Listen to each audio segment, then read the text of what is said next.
I'm Shanda and I'm an addict. I want to welcome you to the Practicing Forgiveness in All My Affairs workshop of WCNA 31. Of course, like I said, my name is Shanda and I'm an addict. Can you please open this meeting with a moment of silence, followed by the serenity prayer. God, grant us serenity to accept things we cannot change, the courage to change the things that we can, and the wisdom to know the difference. Ronnie has been asked to read what is the Narcotics Anonymous program.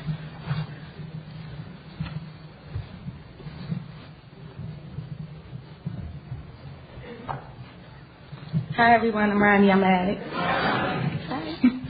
What is the Narcotics Anonymous program? NA is a non-profit fellowship or society of men and women for whom drugs have become a major problem.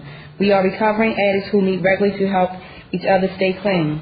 This is a program of complete abstinence from all drugs. There is only one requirement for membership, the desire to stop using. We suggest that you keep an open mind and give yourself a break. Our program is a set of principles written so simply that we can follow them in our daily lives. The most important thing about them is that they work. There are no strings attached to NA. We are not affiliated with any other organizations.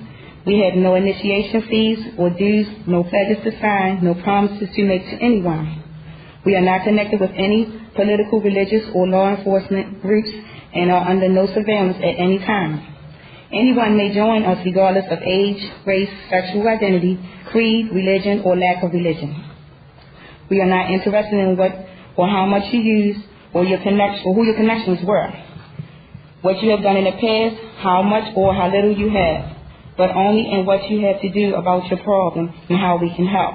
The newcomer is the most important person at any meeting because we can only keep what we have by giving it away. We have learned from our group experience that those who keep coming to our meetings regularly stay clean. Thank you. David will read Why Are We Here?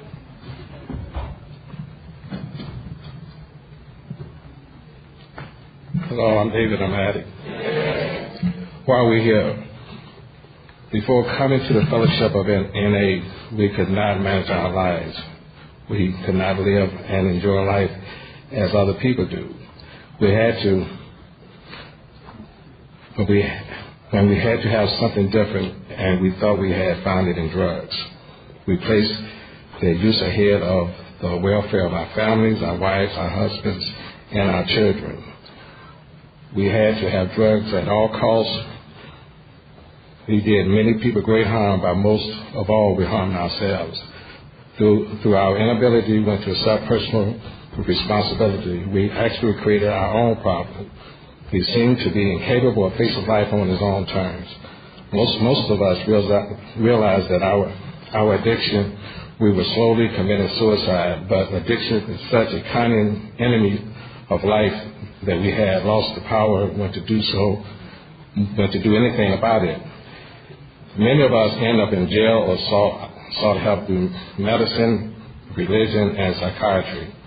None of these methods was significant for us. Our disease always resurfaced or continued to progress until, in desperation, when we sought help from each other in Narcotics Anonymous. After coming to NA, we realized we were sick people. We suffer from a disease from which there's no known cure. It can, however, be arrested at some point, and recovery is impossible. Thank you.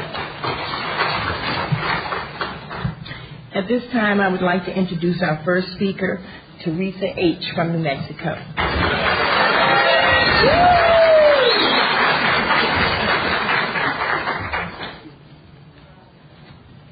Hi, I'm Theresa and I'm an addict. Oh, I'm so glad it's a small meeting so far, yeah. Wait, let me get my bearings on the time. Okay. All right. So the topic is practicing forgiveness in all our affairs. And I was asked to do this about a month or two ago, and I didn't get nervous until about 3 o'clock this morning, which is 7 my time in my body, which is kind of around the time I usually wake up, between 7 and 8. So, so I'm fine. But anyway, I am from Albuquerque, New Mexico, and it's interesting that this was a topic that I was given because I have a forgiveness story to tell, and it's lasted my whole recovery up until a few weeks ago, maybe a month ago by now. So, and it's about my parents and through my recovery. So, I just celebrated 27 years 2 weeks ago.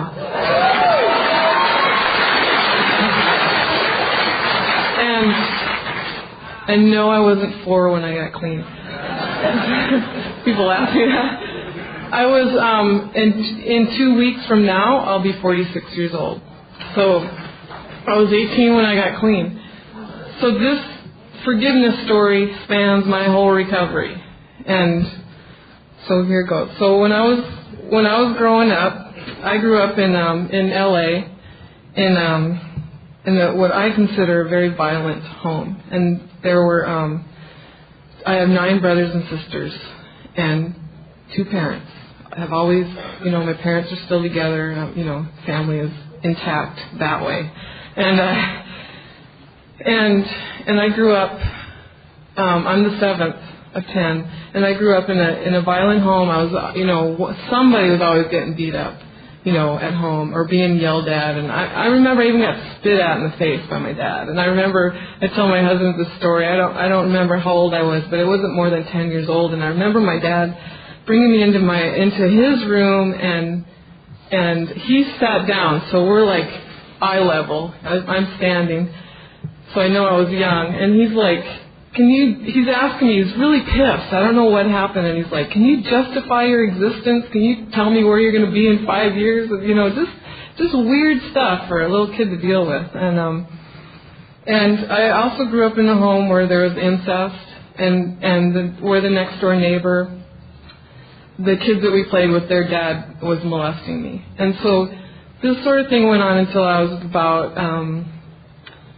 probably 14 years old, for a long time. I don't know when it started, but it was a long time. And so anyway, there's a picture of my dad there, and he didn't molest me or anything. It was my brothers, and then my mom. And my mom is what I always considered very cold emotionally, and just not really there. Like every time we were getting beat up, I would hear her. My dad's name is Alfred, so I'd hear her say, "Alfred, stop! You're hurting them," or something. And that was about the extent of it. She never did any more than that.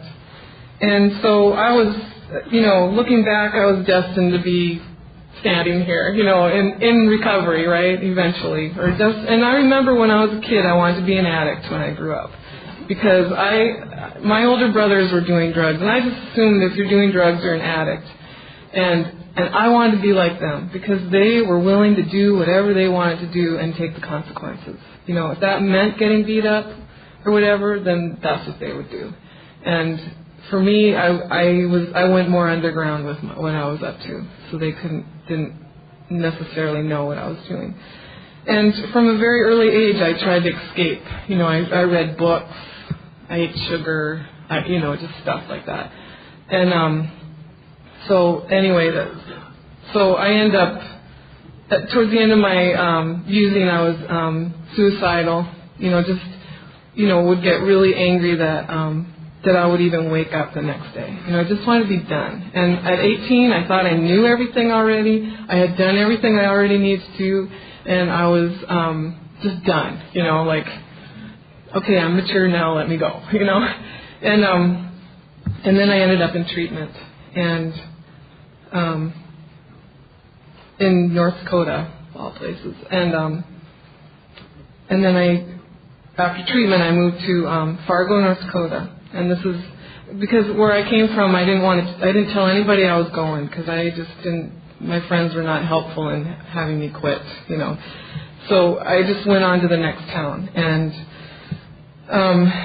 I thought that when I got clean, I would be fine and everything. And while I was in treatment, I actually worked some steps, and I did a 4th step, and I wrote about. It was all about my dad and I just completely blamed him for my whole life.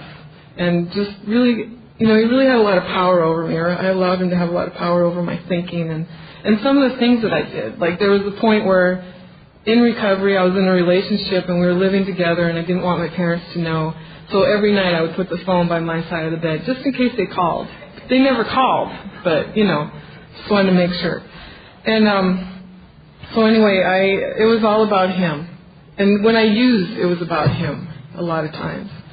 And so I ended up getting into recovery. And so this is 1978, Fargo, North Dakota. There's one NA meeting a week.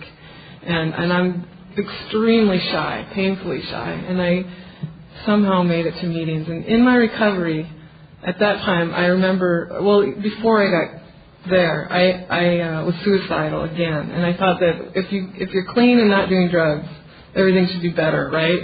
Like now, all of a sudden I'm not shy anymore and not suicidal and all that. And that just didn't happen.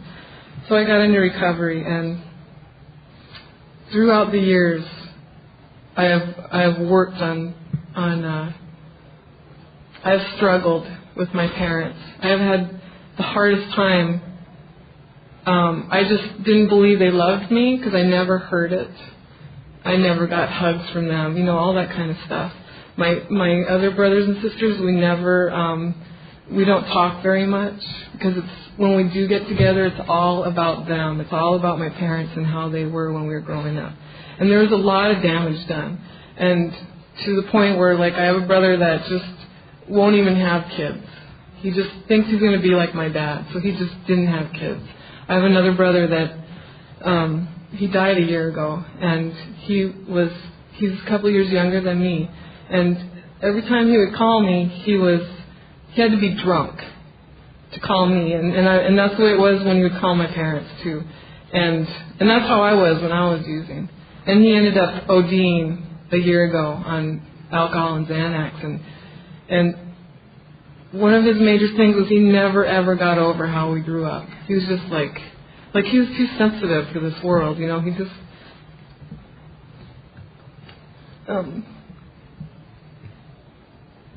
he just couldn't do it. And so it's just been a huge deal in my life, this issue with my parents. And so there was a time in my recovery where I went for 11 years without speaking to them or talking to them. And because I remember watching TV one day and I heard a comedian talking about his parents, and he said how he was over visiting his parents and how he was thinking to himself, realizing, you these people, I don't really like them. The only reason I'm visiting them is because they're my parents, and I'm like, wow. It was a revelation, you mean I can just drop that whole thing and just leave them alone?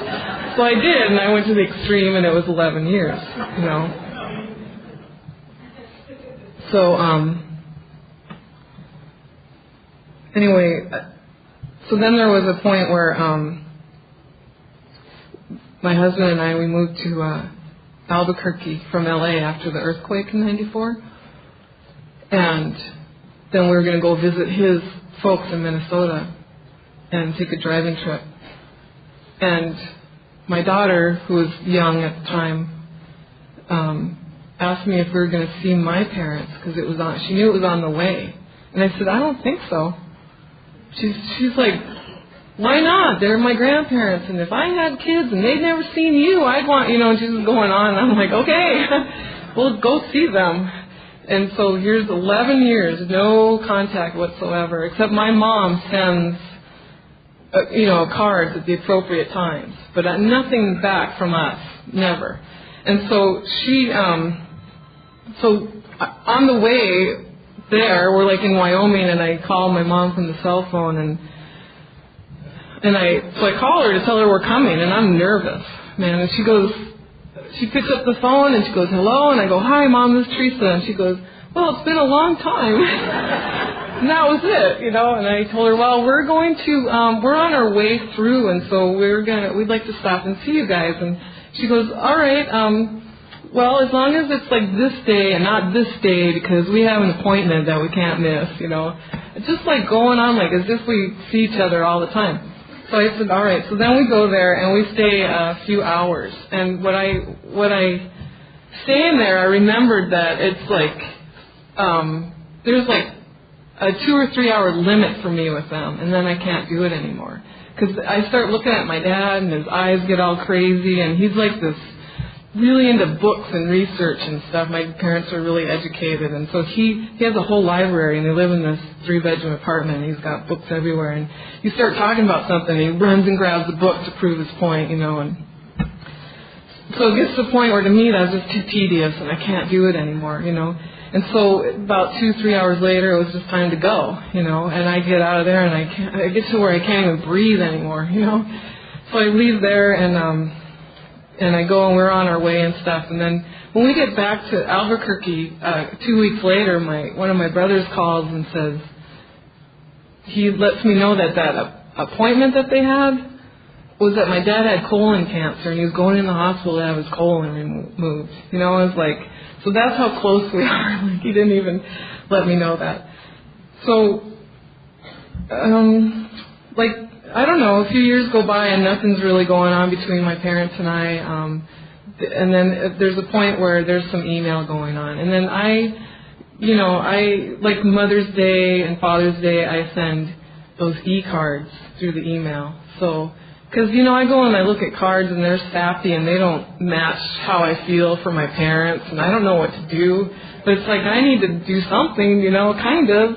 And so I'm working steps, and, you know, and just to give you an idea about my recovery, I'm very vigilant about it because, I've learned that recovery offers me as much freedom as I can handle and that I want. And I want freedom in my mind and my body and my spirit, you know. So I do things like I haven't eaten sugar in 7 years. I haven't had meat in 17 years. That's the spiritual thing more than a body thing. I don't smoke and I don't do caffeine. And these are all the things, like, people go, how can you do all that? You're so good, you know. And it's not about being good. It's about being free. I feel better when I'm not doing those things. I remember someone saying one time, you know, you do something and you want to celebrate and you think you're treating yourself by having a huge piece of cake. And then you think about how you feel when you're done. It's like, oh, that was not a treat. That does not feel good. You know, so I like preventive recovery, you know. And so anyway, so I've been working on my recovery, and this issue keeps coming up about my parents. And so a couple of years ago, 2 or 3 years ago, I was doing a 4-step, and we have a guide. I have a guide that I use, and one of the first thing you do is you write about all your relationships. And I've used this guide several times. So I started in writing about my mom. I always pick her first. So I start writing about our relationship, and it was going to be, in my mind, the same stuff. I don't even know why I was doing it, because it was going to be like, all my life she's been emotionally unavailable, and, you know, and all that kind of stuff. So I start writing about her, and all of a sudden it's about what an incredible woman she is. And I don't know where that came from, but I started, like, something that opened up in me, and I started writing about her and how she raised 10 kids. Before she got married, she had a master's degree. She had started college when she was 16. And, you know, she grew up in the 30s and 40s or whatever. She's 76 now, so I don't know. I know that my parents grew up during the Depression in New York, you know. And so anyway, I remember her lining up 10 lunch bags on the counter and filling them for lunch every night for the next day, and all this stuff, always at the washer and dryer, always doing laundry, all this stuff, and I knew she wanted to do something else. I mean, she's like a career person and kind of ahead of her time that way.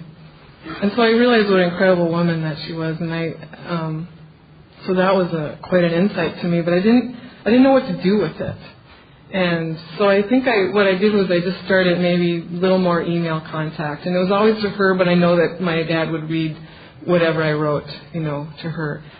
And so I just kind of went about my business, and I started fairly recently feeling like, my parents are getting old and I really need to handle this. They're going to die, and I need to get in some kind of place with this. And my dad is 83, my mom's 76. And when I started looking at, I started planning a trip, and I was calling it a pilgrimage. And this trip took place a month ago. It was like the beginning of August. And I haven't seen them in 6 or 7 years. I don't remember. And the last time I saw them, I was with a woman that was a sponsor of mine at the time. And we were coming through, and I called my parents and said we were coming through. My mom had lunch ready for us, and we go there, and the 2-3 hour limit happened, and it was time to go. My dad's eyes were getting crazy. It was like, that's the formula for it. So that started happening, and it was time to go. So I get into the car with my sponsor, and I look at her and I go, "So what do you think of that, Mariana? What do you think? How do you think that went?" She goes, "They love you a lot." And I'm like, "What?" I'm like, I couldn't believe what she said, and she tells the truth, and it just blew me away. And so anyway, I'm thinking this trip that I'm going to make is a pilgrimage. I'm just going to handle it. I'm just going to see how it goes. And I started before that emailing them, and I wanted to hear about their childhoods because I never knew how it was, and I just assumed that it wasn't very good, or I would have known about it. And they started telling me, and also my husband and I are going to New York in June, and that's where my parents are from, and they love New York, and so they had all kinds of things to tell us about that. And my dad told me that, I didn't know he was born in a cold water flat in that place, not in the hospital, right there. And they grew up during the Depression. My dad's Italian, and they grew up, he grew up pushing his Italianness aside, trying not to be that. And I didn't know that, and that's why I grew up, I'm Italian, but I don't feel like I am, and because there's just not a lot of culture in our household. But anyway, so I started finding out more things about them, and I read something today in the spiritual magazine I get, and it was about understanding and forgiveness, and it was about the more that I can understand the person that I am to forgive, the easier it is to let go of the negative stuff. And I knew that before I read that today, because I'd start understanding where they came from, how they grew up. They grew up in a time where they didn't have a lot of money, a lot of food. My dad told me, I didn't know this, but he told me that he got beat up regularly and his mother got beat up, stuff like that. And this is the concept. They did the best they could. I've worked with all these 27 years. I've tried, and I would get to the point where I really wanted to believe that because it would really help, and I couldn't. And I finally got there this year with that. They absolutely did the very best that they could with what they have, with what they grew up with. They didn't have stuff like what we have today. They couldn't go to counseling or probably even admit that there was any kind of an issue or problem to deal with, And then I thought about how my dad, he comes from a family with one brother, and my mom is an only child, and now they have 10 kids. My mom had her 10th kid by the time she was 36 years old, and her uterus gave out, so she was done. And it was just, I just started understanding more and more. So I didn't call them, I was still too chicken. I emailed and said I'm coming through there, and that I'd like to see them. So we had this appointed time, and I drove, this was a driving trip, I drove 4,000 miles by myself this summer, and it was an awesome trip. And so I went and I saw them, and so I'm getting ready I'm going to have lunch with them at noon at their house, and I'm getting geared up for, okay, there's the 2 or 3 hour limit, where then I need to go, where my dad's eyes do this, and it's just, and I can't explain that, but some of you guys probably know what you got a person in your life who it's time to go. And So anyway, I got there, I get up to it's 3 floors, and I get up there and I knock, and they answer, and they're happy to see me. We hug, we have lunch, we're talking. My dad is older than I ever remember him being. Last time I saw him, he had black hair, now it's all gray. He's shaky, he walks with a cane. He just wants to die. He's done. My mom I've never seen her look this old before, and I start talking to them about our ancestry, and I find out some things that are pretty cool, and they're telling me about things and growing up and stuff like that, and 3 hours go by, a couple more, and I'd been there 5 hours, and that time never came, and it was like, I look and I was there from 12 till 5, and then it's like, I had to get going at some point, So I told him it was like the natural time to leave, and so I said, and when they saw me last time, I had 1 tattoo, and now I have like 5. And when I went there 6 or 7 years ago, I made sure I wore a shirt where you couldn't see it. It was on my belly. I had one on my back too. Anyway, I had more. I made sure they couldn't see him. So this time it was like, you know what? I'm just going to be who I am. And if they don't like it, whatever, and it's not like screw them or anything, but I'm just going to be who I am. And so I went there and just wearing the normal stuff that I wear, and I always wear my shirts a little short, and stuff, and they didn't say anything about it at all. I didn't feel any judgment coming from them or anything. And so when I left, they gave me a hug, and I walked out of there, and it was like, got in my car, and they're at the balcony waving at me and stuff, and I knew I was loved.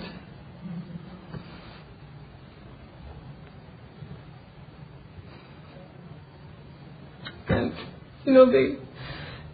for the first time in my life, they explained some of the stuff. Like, they talked about, my mom actually acknowledged that we were beat up when we were growing up. And she said, that's what my dad said, when I was a kid, I got beat up, my mom got beat up. He said, when we were bringing you guys up, that's just how it was, And I got that. And it was like, it's like, that doesn't take away my trauma, that I've had to deal with, but I understand. And then when they told me that my sister, when she was 18, we shared a room and we went to high school together, and people were asking me, is your sister pregnant? And I'm like, I don't know, And it turns out she was, that's how close we were, Turns out she was pregnant, and my parents sent her away, and this is in the 70s. They sent her away to have the baby and have it adopted, right? And they were telling me that's just what you did back then. We didn't know any better, and I completely believed them, And so, we talk a lot around here about perceptions and stuff, and I can see where my perception as being a kid, the way that I grew up, is off, and being a parent helps me to understand my parents more. And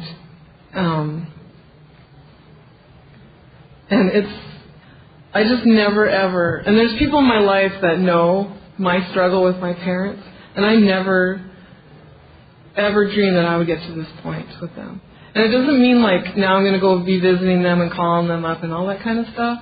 I just am settled with the whole thing, and which I never had before. I never even dreamt of that happening, And I'm really grateful. I'm grateful that this program offers a way of freedom from a lot of stuff, and freedom from active addiction, and then there's the byproducts of that, and it's just, and the way that I grew up also, and recovery has allowed me to raise my kids the way that I've raised them. I didn't know how, because like my brother, I wasn't willing to not have kids, but I didn't know how to have them. And, and so what I did was the opposite of what my parents did. And it worked. It's worked out pretty good. But, anyway, it's been a long journey, and there's times where I've been in my recovery where I'm like, I have this much clean time, I should be done with this by now, and stuff like that. I don't think that way anymore. I have 27 years, and I just got through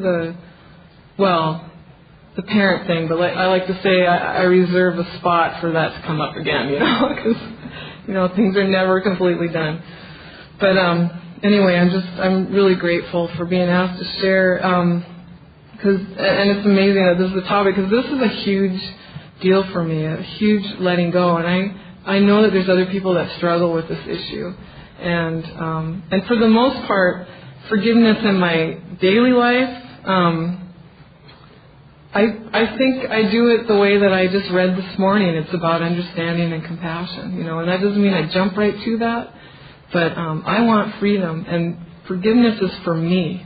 It's for me to feel the happy, joyous, and free that we talk about. It's not, it probably helps the other person, but there's a lot of people that might not even know I have anything going on with them, so the forgiveness is for me to be free. So thanks for letting me share.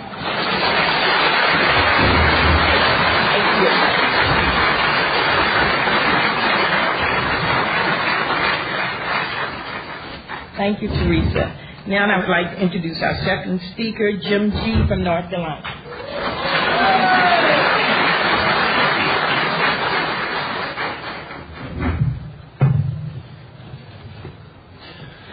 Good morning. I'm an addict called Jim.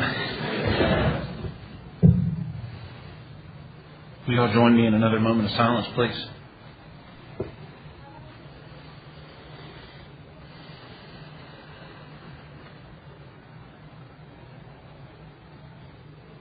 Thank you. I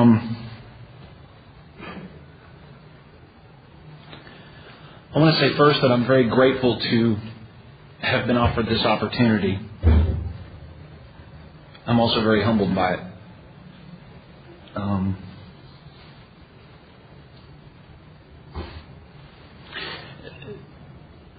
It's amazing to me, the longer I stay clean, the more I realize how much humility plays a part in daily recovery, and how far out of the way I have to be of my own self to get a sense of that humility. Yeah, I think most of the time I'm pretty full of myself. I know none of y'all can identify with that.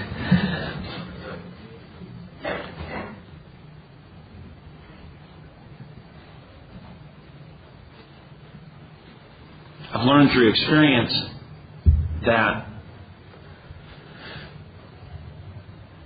what I call prayer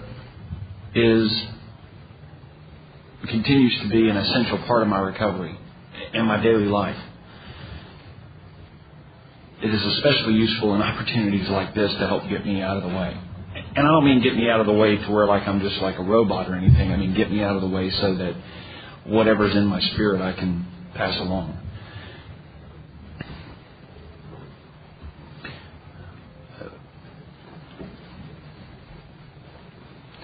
There will probably be moments of silence in my sharing of my experience, because my fear tells me that I don't really have a whole lot to share. And what happens when I really listen to that is somewhere in there I jump in and I start filling the empty silence with words. And I don't want to do that. Because this isn't about, even though it's about my experience, it's really about being a part of the whole and recovery and everything that I've learned in my recovery. It's bigger than me. So I want as little of me in there as I can manage. So rather than reacting on my fear by just saying a bunch of stuff that sounds good, I'm just going to quietly listen. But I did make notes, because I really believe that, when we share our experience, whether we're sitting in a circle in our, home group, or sharing at a world convention, or wherever we share, that for that moment in time, we are the message. And that's just a personal belief of mine. And there's something very important about that, because somewhere someone's listening and is looking for hope. And I don't want to miss the opportunity to give that to them. I remember early in my recovery, it seemed to me that, when I would go to a convention and I would listen to the speakers, it seemed that the louder and the more vulgar they were, the more that they were applauded, and that never really sat right with me. And because my thought was, you're the message tonight from 8 to 9:30 or whatever, and people are looking for hope. And so, and I tried that. I mean, I tried, shouting and, and all that kind of stuff, and really not respecting the integrity of our program by using a lot of vulgarity. And I didn't like the way it felt, because it really felt like that I missed the boat and that I missed the opportunity to share my experience.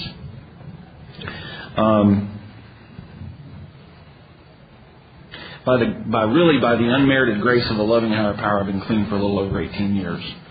And thank you for, truly a life worth living. Humility seems to be kind of difficult, or kind of an added layer of difficulty with getting humble this morning, was that I rented a motorcycle yesterday and the day before yesterday, and I really get full of myself when I'm on my motorcycle. So I really prayed hard this morning.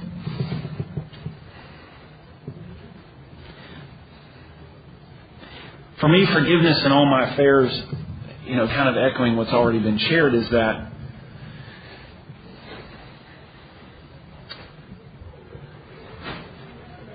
a lot of times during my using, and I believe that the reason that I used was because I felt victimized. And it was a perception that I'm sure a lot of times just simply wasn't true, except in my head. And really, that's, for me to put legs on an idea and respond with using, that's the only place it had to be true, was in my head. And I could find lots of stuff to use at. The absence of my father, not really thinking that I had the living and coping skills to grow up, and being so terrified of pretty much everything. I mean, once the squirrel kind of started running in the cage, the reasons just kept piling on, and I could use it, that stuff. And so I grew up and felt like that I was victimized by life and by the people in my life. So when I got, when all of that kind of came to fruition, or kind of came to be, when I got to the end of my using, pretty much like I've already heard shared, I thought that dying was, pretty much the only way out. And that's how I got introduced to recovery. I got sufficiently loaded one night, and I tried to kill myself. I tried to cut my hands off with a razor blade. And when you're, at the time I was in the Army, and they locked me up in a nut room, and had somebody check on me every 5 or 10 minutes. So, and then they introduced me to recovery. They took me downstairs and said, you need to hang out with these people and do what they do. And that's how I got introduced to recovery. And my recovery has really been a process. I haven't really, in the first couple of years that I was clean, and the first several white chips that I picked up, because I wasn't one of those people that came in and, just was absolutely desperate about staying clean. So I would accumulate a little bit of clean time, and I would use again. And then I would have to go back and pick up another white chip. And I picked up, I don't know how many white chips, a bunch. And then somewhere in that process, I started to understand that if I didn't use, I didn't have to go through that shame and that guilt and that remorse about going back and picking up another white chip. But the desperation had returned. The desperation about just not wanting to live and, not wanting to exist and not wanting to play in the sandbox of life anymore had returned. And it really got my attention, because obviously I didn't succeed in ending my life. So when I got clean, I really, the first couple of years I was here, I really didn't take it seriously. I didn't immediately get a sponsor. I didn't immediately start applying spiritual principles or learning about spiritual principles. I played. I found all of those things other than chemicals that would make me feel good and kind of remove me from myself. So there was really no stability in my life. There was no emotional stability. There was no spiritual stability. It was pretty much the same kind of existence. It was unmanageable. It was desperate. It was not freeing. It wasn't any of those things. It was just not using. And what I've come to understand in the time that I've been here is that from time to time, we all suffer from untreated addiction. And it shows up in our lives, just in different areas.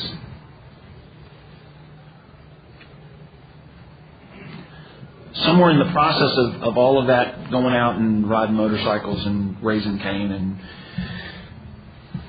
all the relationships, although I don't know if you could really call them relationships, and jobs and moves and geographicals and all of that stuff, fundamentally nothing was happening. I mean, I've come to really appreciate the value of working steps and having a relationship with a sponsor and having a relationship with a God of my understanding, in that it offers me some freedom in my life, that I don't suffer from the disease that caused me to find my way here, or that gave me the gift of being here.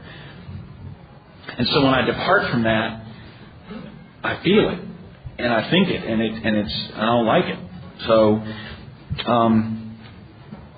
I started working a program, and I got a sponsor, and I started writing steps and started praying, and really kind of started to learn about spiritual principles and learn about how to apply them in my life, and made a lot of mistakes, and I'm sure hurt a lot of people's feelings, because I just didn't know yet, how to treat people with kindness and respect and all of that. And I can safely say that I believe that everything that I've learned about living successfully, I've learned right here, and I've learned from y'all. And I've learned, either by you sharing it with me, or by you sharing what you didn't do and learning from that too. When I think about forgiveness in all of my affairs, I wrote down a bunch of things here. One of the things I think about is forgiveness for me usually involves somebody else or myself, which indicates a relationship. And what I've come to understand in my life is that the relationship that I have with my higher power, I don't know that without it that I could have as good a recovery as I have. I've also learned that every relationship in my life takes work. It takes time. It takes effort. And so I make a regular habit of praying and meditating in my life. My sponsor has taught me a lot about how to live successfully, what to do and what not to do. And I'm getting to a point with all of this. I'm really not wandering aimlessly, although it may appear that way, or just trying to fill the time. I remember when I worked my 8th and 9th step the first time or the second time, I don't really recall which, I started to understand a little bit about what forgiveness is. I also started to understand that when I am unforgiving of people or circumstances or events in my life, they're not affected by it. I am. And it's kind of like carrying around an anchor or a bag of rocks or, whatever. And it's work. It's work to keep the bag from spilling open. It's work to tote it around everywhere. It clouds my connection with my higher power. Clouds my connection with humanity in some cases. And so when I started to make my amends mostly to my family members, and mostly the financial amends, and really all of my family members that I had taken advantage of through guilt or, making them feel like they owed me something, they really didn't want the financial part of it. They wanted the spiritual and the emotional part of it more than anything else. And it surprised me, because I'm of the mindset that if you take something from me, you owe it. And I lived my life that way up until I got clean. And today, I'm not so inclined to really live that way as much.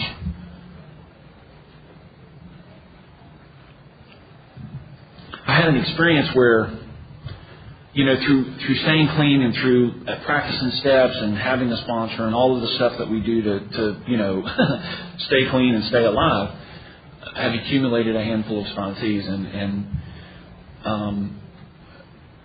I recently did some work on my house, or my wife and I did some work on our house, and I thought it would be a great idea to, have some of the guys that I sponsor that are tradespeople to do some of the work. And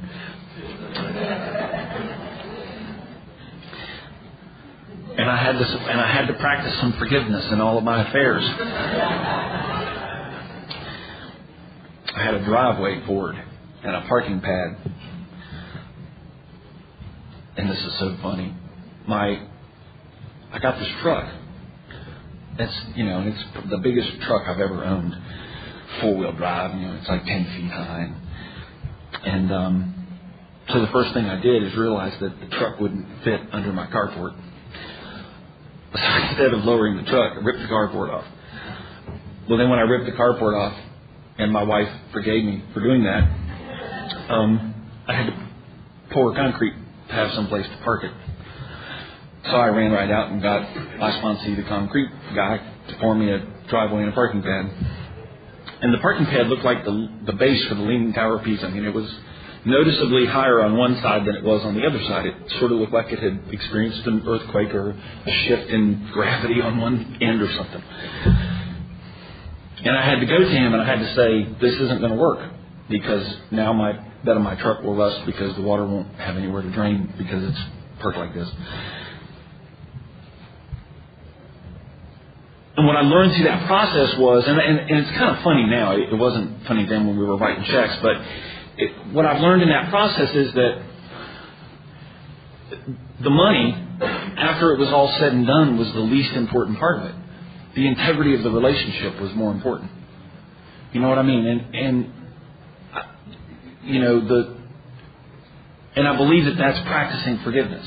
It's like, look, you screwed up, fix it, and let's move on. And I believe that that's what forgiveness is. Forgiveness is like, this is messed up and we need to make it right and move on. So I practice some forgiveness.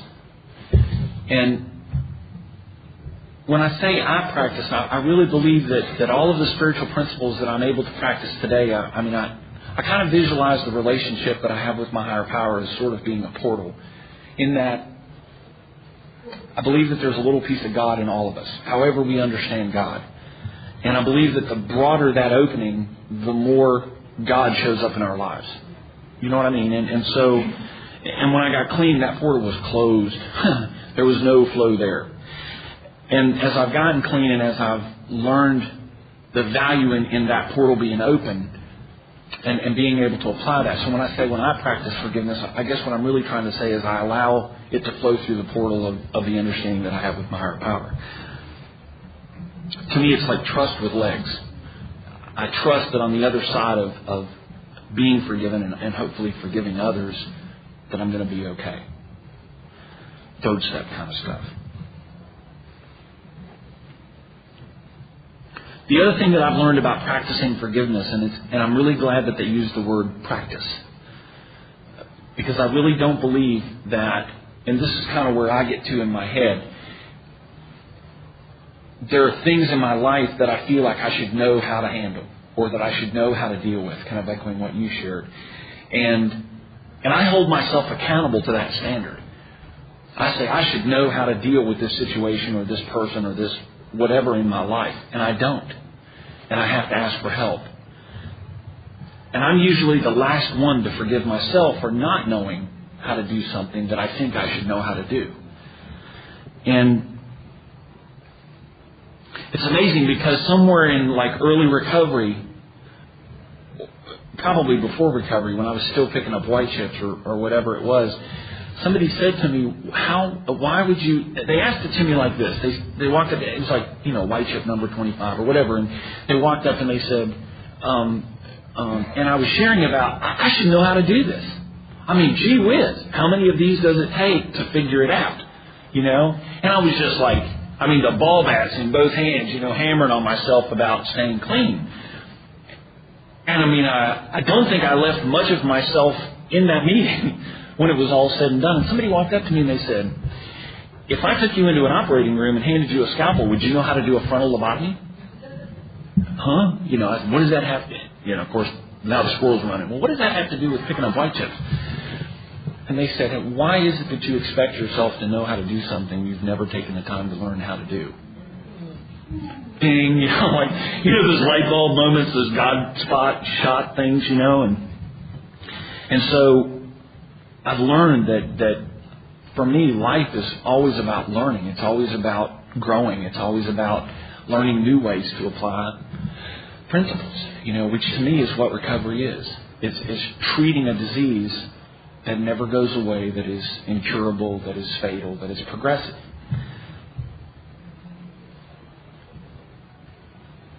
I believe really where I learned how to forgive myself was by learning how to forgive others. It's kind of that question, which came first, the chicken or the egg? And it's like, if I find it easier to forgive others than I do to forgive myself. But I'm learning about forgiving myself. And my parking pad's level now. Well, there's 2 inches of fall, but it doesn't look like the base for the Leaning Tower of Pisa. And I still sponsor that guy, and we still have a wholesome relationship. So that worked out pretty well.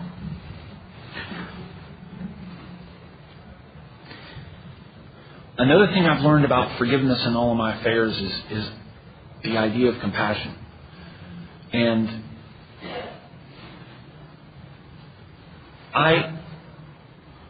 although I don't vocalize them a lot, I can come to a lot of quick judgments about people. And compassion has taught me to kind of open the spectrum of thinking in my mind and to think about other possibilities other than what my head is telling me. What I find is that when I'm judging somebody, I'm usually afraid of them. And I'm creating this wall so that I don't have to let them in.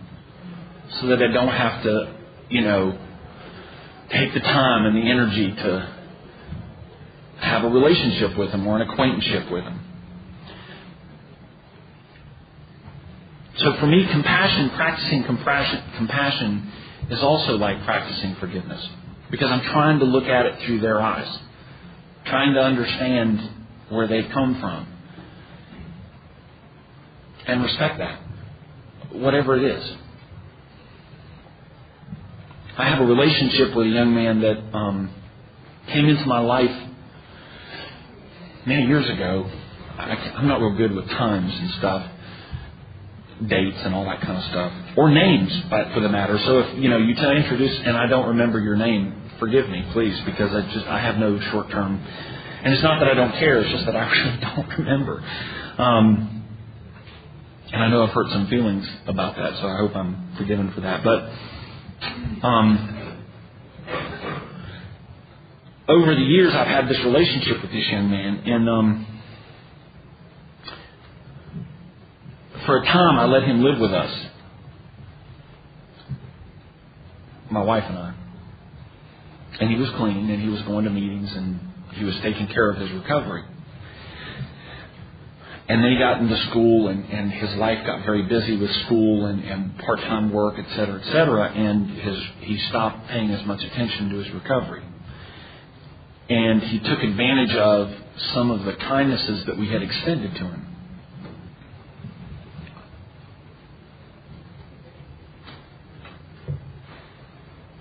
And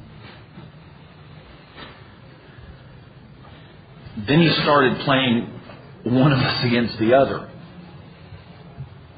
because he was afraid, because he didn't want to face the consequences of the choices that he had made. And he didn't stay clean through it. You know, I really believe, and I'll share this just as a general observation, is that kind of until proven otherwise, I really believe that everyone here in recovery is here to recover and is here to improve the quality of their life. And I believe that about everybody until, I guess, enough evidence is given that I no longer believe that.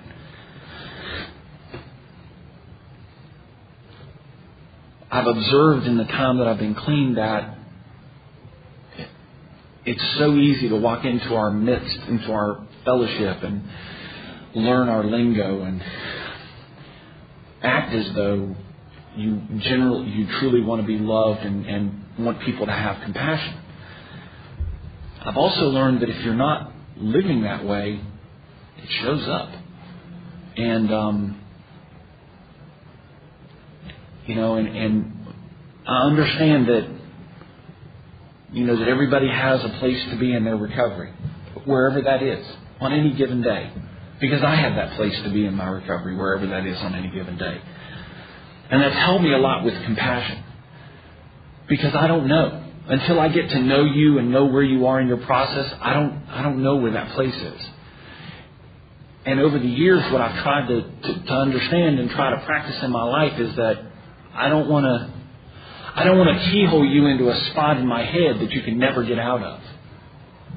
In other words, I don't want to judge you and say, well, he's not about recovery or she's not about recovery and exclude you. I'd rather wait and see what happens and support you in your recovery. And to me, that's practicing forgiveness. Because if I don't forgive the person for falling short of my expectations, I can never offer that support. That wall is up and that door is closed. And that's what I had to do with this young man. I had to say, this ain't working out. You need to find somewhere else to live. And it was hard because he, I don't know about y'all, but when somebody would say to me, you got to go, the first place I would go to in my head is, well, I'm the victim here. And you caused me to be the victim here. And whether it was true or not, because that was kind of my defense. And that's where he went. Well, this is your fault. Okay, well, whatever you say, but you still got to find somewhere else to live, Today, it is so cool. He's a stylist. He cuts hair for a living, colors hair for a living. And I have a relationship with him today. An active relationship, a loving relationship. He still cuts my hair. I hope he wasn't mad when he did this. I think this is what I asked for. So for me, empathy also plays a role. To me, empathy is trying to see things through your eyes and trying to appreciate the place that you're coming from. Somewhere in that whole mixture of stuff, empathy is realizing that when I say it, it can't be unsaid. And so I really need to listen to what I'm getting ready to say. I think I'm pretty good at that with people that I don't know very well. It is typically with the people that I am closest to that I practice that the least. Because I believe that you are the least likely to seek retribution. I'm like that with my wife. Not much, but enough to know that I need to continue to work on it.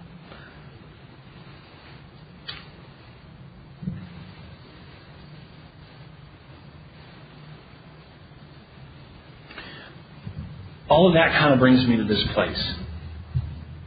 As I shared earlier, the everything that I've learned about living life and about being the person that I am today, I've really learned right here. And I've learned from y'all. And I think some of it is y'all sharing your experience, but I think all of it is an expression of my higher power's love for me. There have been, in the 18 years that I've been clean, there have been a whole lot of firsts in my life. I have a career today, which is a first. I still hope I have a job when I get home. And I'll share that with you too. I haven't thought about that until just this moment. And my credit card balance. But anyway.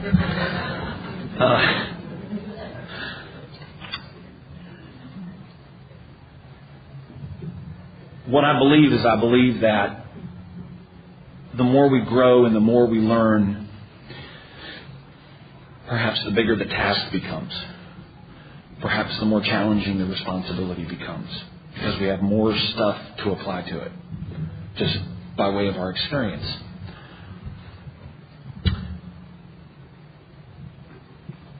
I think most of the time I'm a pretty good driver. I think most of the time I think I'm a great driver and that I will not make any mistakes.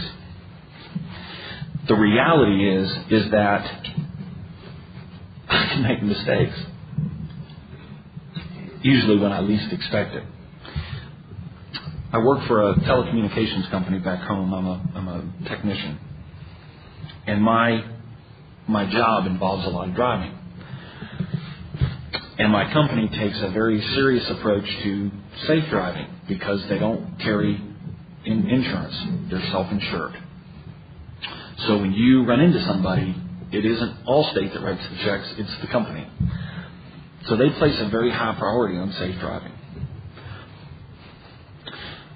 I experienced my third motor vehicle accident in a very short 7-year career thus far.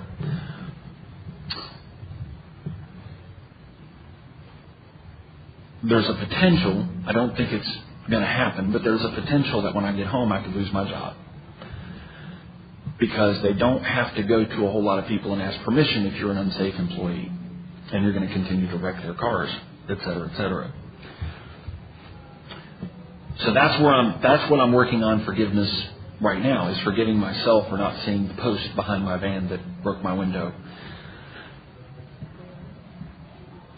There's a part of me that wishes that I could still be devious, because I could have made a phone call, gotten the window replaced, and no one would have ever known the difference, except me. And I can't keep a secret. And I learned that from y'all, doggone it. I have a really hard time lying. Darn y'all. And I am definitely not good at keeping a surprise. Damn it, man. So, when I backed into the pole and the glass went kabam and went everywhere in the parking lot and the inside of my truck, I had to call my boss. And he had to come out and take about a gazillion photographs of it. And then he had to get all bent out of shape. And he had to tell the whole crew not to back up.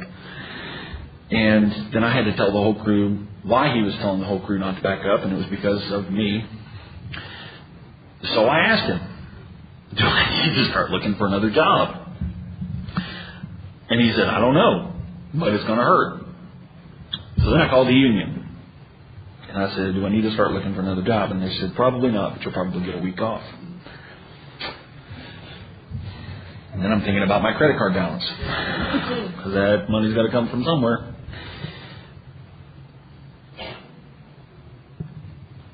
What I've heard myself sharing with my sponsor and with people that I trust in, people, my network of people, is that I'm human and I'm going to make mistakes. And that I'm going to not pay attention when I need to pay attention.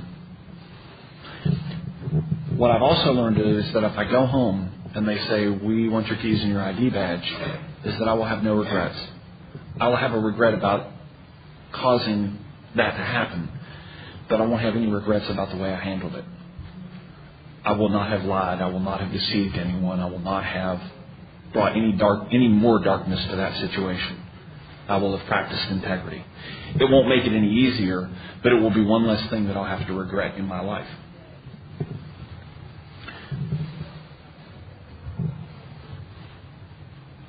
I believe in order to practice that, I have to believe that on the other side of that experience, no matter what happens, that I'll be okay. And to me, that's trust.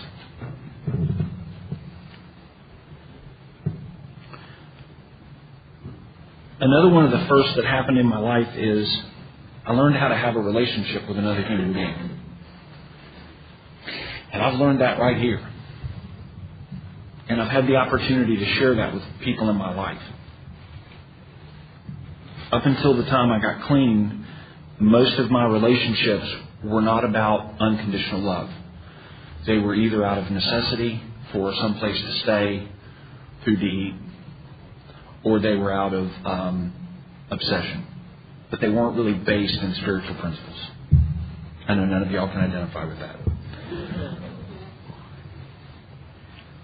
After I had been clean a couple of years, or 3 years, I met a young lady.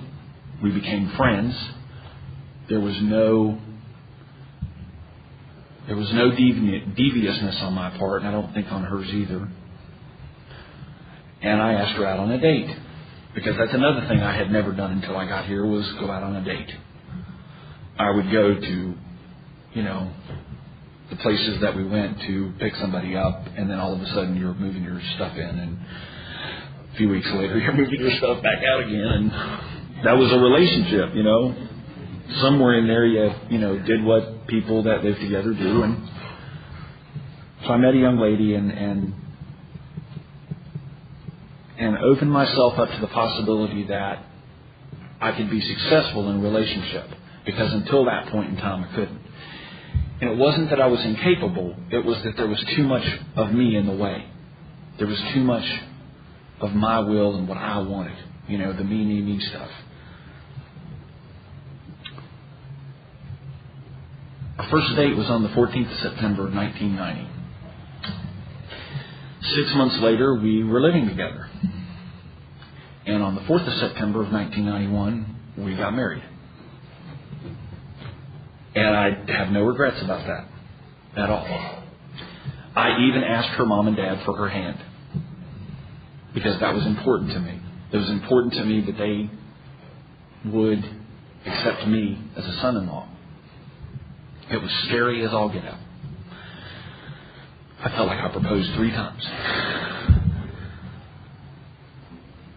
So life went on. You go to work, you pay rent, you do what you do, you go to meetings, you stay involved in service, or at least that's what I did. And the responsibilities get bigger, and there's more grass to cut, et cetera, et cetera. And everything's going along hunky-dory.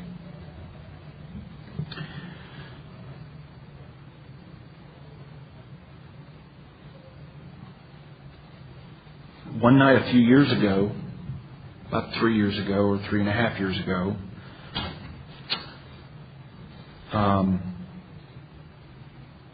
this person came to me and she said that she had used.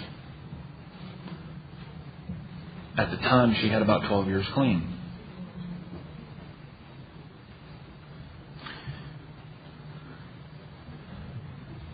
And it was frightening on a number of different levels.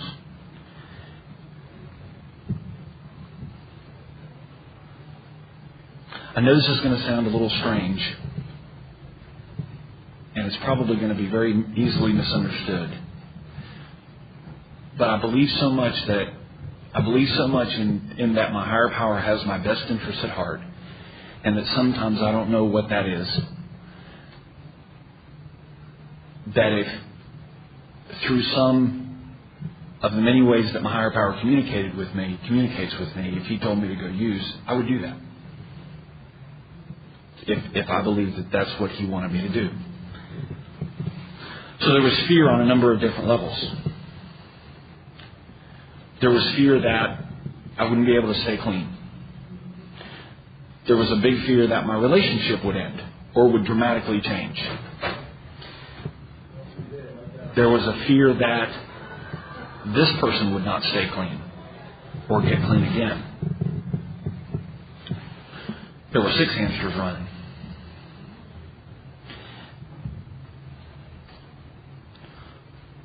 I spent a lot of time on the phone with my sponsor, because I don't know how y'all are, but I know when I'm in trouble, I tend to front. I tend to lie to myself and thus to other people. I tend to not be honest with myself, because it continues to support the truth of whatever it is I'm thinking is true. And so I heard things like, I'm not going back to meetings. I heard things like, NA sucks. I was given over a period of time this picture that said, it's not for me anymore.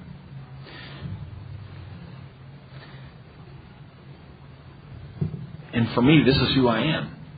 This is where I fit. These are my roots. This is the hub of my wheel.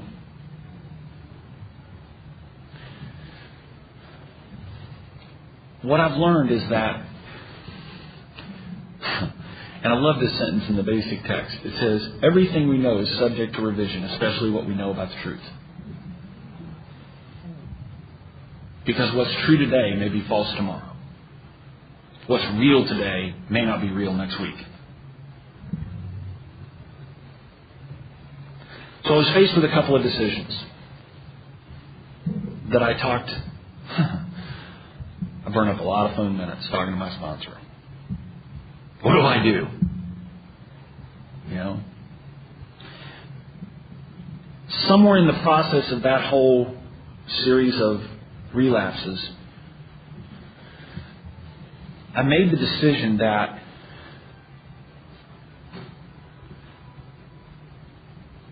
I'm not leaving until I believe that my recovery, that me staying clean is truly threatened.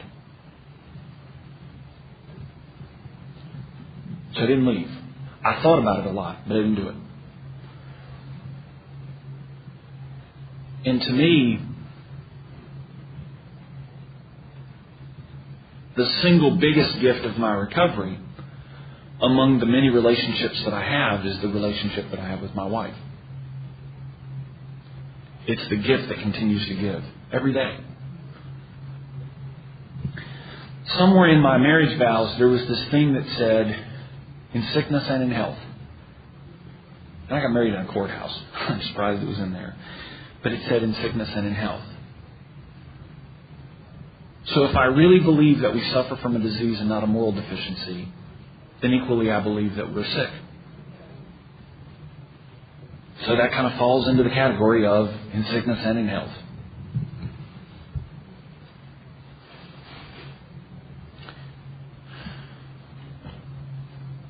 I know from experience that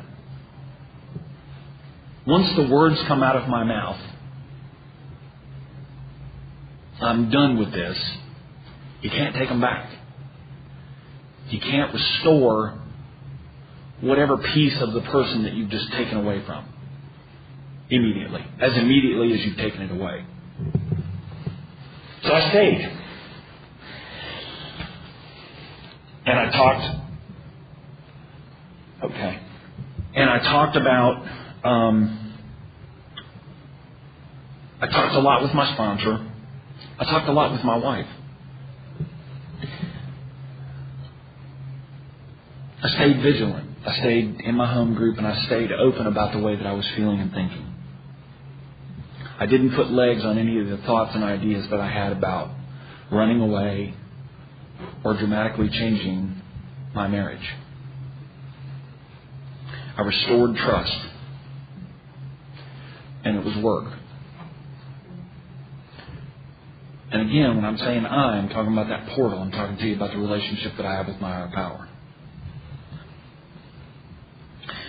What I'll share with you is that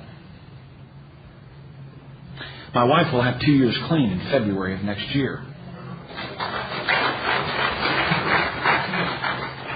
And on Sunday, we will celebrate our 14th wedding anniversary.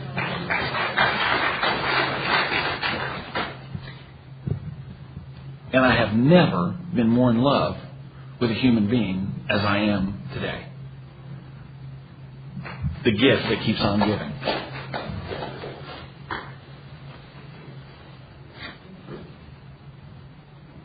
Someone once said that without struggle, there's no victory. I really believe that we're all where we are in this journey. We're in it together. And that there's struggle involved. Mostly the struggle of getting enough of me out of the way to surrender and to apply spiritual principles. And the journey continues.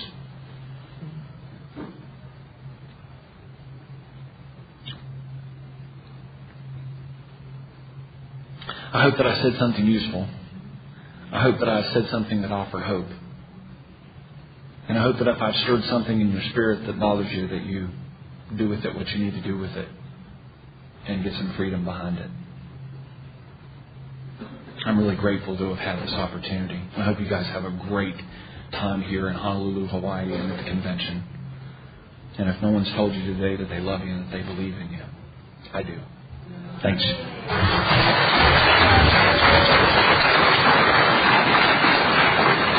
I want to thank Theresa and Jim for speaking, and I'm going to ask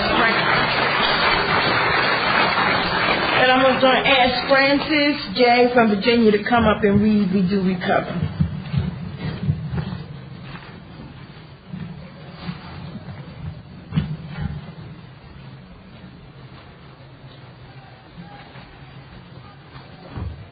My name's Francis. I'm a grateful recovering addict from Virginia by way of D.C. We do recover. When at the end of the road we find that we can no longer function as human beings, either with or without drugs, we all face the same dilemma. What is there left to do? There seems to be this alternative. Either go on as best we can to the bitter ends, jails, institutions, or death, or find a new way to live. In years gone by, very few addicts ever had this last choice. Those who are addicted today are more fortunate. For the first time in man's entire history, a simple way has been proving itself in the lives of many addicts. It is available to us all. This is a simple, spiritual, not religious program known as Narcotics Anonymous. All right, we are closed in the usual manner with the circle around the room and the third circle.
I'm an addict. I want to welcome you to the Practicing Forgiveness in All My Affairs workshop of WCNA 31. Of course, like I said, my name is Brandon. I'm an addict. Can you please open this meeting with a moment of silence, followed by the serenity prayer? God, grant us serenity to accept things we cannot change, the courage to change the things that we can, and the wisdom to know the difference. Ronnie has been asked to read what is the Narcotics Anonymous program.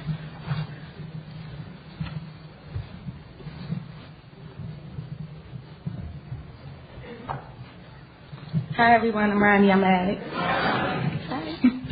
What is the Narcotics Anonymous program? NA is a non-profit fellowship or society of men and women for whom drugs have become a major problem. We are recovering addicts who meet regularly to help each other stay clean. This is a program of complete abstinence from all drugs. There is only one requirement for membership, the desire to stop using. We suggest that you keep an open mind and give yourself a break. Our program is a set of principles written so simply that we can follow them in our daily lives. The most important thing about them is that they work. There are no strings attached to NA. We are not affiliated with any other organizations. We have no initiation fees or dues, no pledges to sign, no promises to make to anyone. We are not connected with any political, religious, or law enforcement groups and are under no surveillance at any time. Anyone may join us regardless of age, race, sexual identity, creed, religion, or lack of religion. We are not interested in what or how much you use or who your connections were, what you have done in the past, how much or how little you have, but only in what you have to do about your problem and how we can help. The newcomer is the most important person at any meeting because we can only keep what we have by giving it away. We have learned from our group experience that those